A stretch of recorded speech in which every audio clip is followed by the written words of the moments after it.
Canberra for Cam's Mortgage Minute on Monday, March 25th. Hey, we never got a chance to talk about the budget that was released last week, so just a few key points from it. Number one is the government is now focused on spending restraint. The finance minister is saying that this contains the smallest increase in discretionary spending in nearly 20 years. And their goal is to, however, keep the money transferred to the provinces the same as it's always been. Now, as you know, that with inflation and the rising costs, the provinces, of course, would argue that this really is a cut, because if they're getting the same money as last year and costs have gone up, hey, they're actually getting less.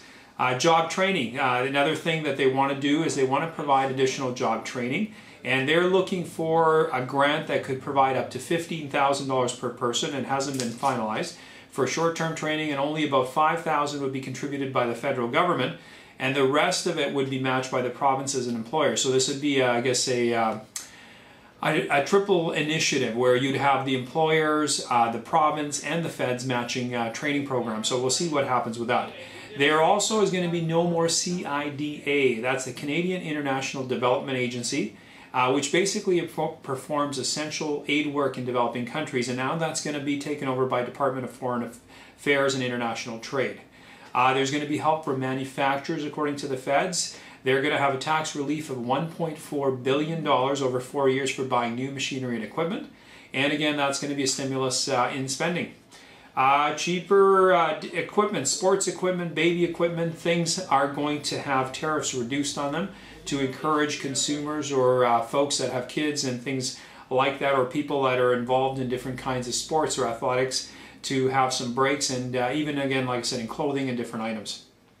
The government is also going to be focused on closing unintended tax benefits loopholes. They want to avoid this so that money doesn't keep going offshore. They want to basically also, another interesting initiative is that the government is also got a program in all of this where they would like to pay people money for providing information about folks that are avoiding paying taxes. So, kind of interesting. It'll be, we'll see what happens with all that, where if somebody is turning someone else in who is not paying their taxes, well, they're going to get paid for that. The other thing they're going to do is Ottawa is axing the deduction for safety deposit box. When you rent a safety deposit box, you were able to tax deduct it, but that's going to be gone. It's not going to be basically considered under that investment program. Other things that are going to happen, they've got commercial parking supplied by hospitals, colleges, universities will be subject to the GST, and Rideau Hall will begin paying GST and HST on purchases by the Governor General. The Governor General, however, has been voluntarily paying tax on his own personal purchases. However, Rideau Hall, and I think I'm probably pronouncing it wrong, has been exempt. A few other key things is there's going to be additional money for affordable housing, and to the tune of about $253 million. $44 million over 2 years to improve processing of citizenship apps, and another $42 over 2 years to enhance processing of temporary resident applications. $8 million towards the restoration of Toronto's Massey Hall, and $920 million over 5 years to renew the Federal Economic Development Agency for Southern Ontario. And another one that I thought was kind of interesting was $248 million over 5 years for better weather forecasting. According to this, Environment Canada is going to invest in radars, climate monitoring stations to produce more timely and accurate weather warnings and forecasts.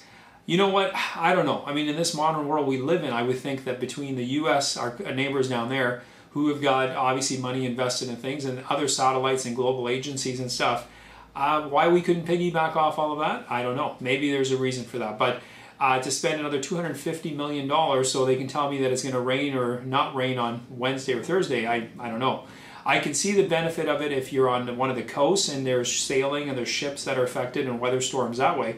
But maybe there's, in my opinion, better ways to do it. But hey, I'm not the federal government, and even though it's my money. Anyway, those have been some of the budget highlights. We will, of course, keep it covered if anything else changes. Mortgage-wise, no new announcements. The federal minister is saying, however, he's thinking of some more changes. Not quite sure what they may look like, and he's going to do some consultation. That's it. We're done. And if you need anything mortgage-wise, don't hesitate. Give me a call, Cam the Mortgage Man. It's been Cam's Mortgage Minute. And we're here at the Auxilium team, always ready and willing and able to help. And I will see you tomorrow.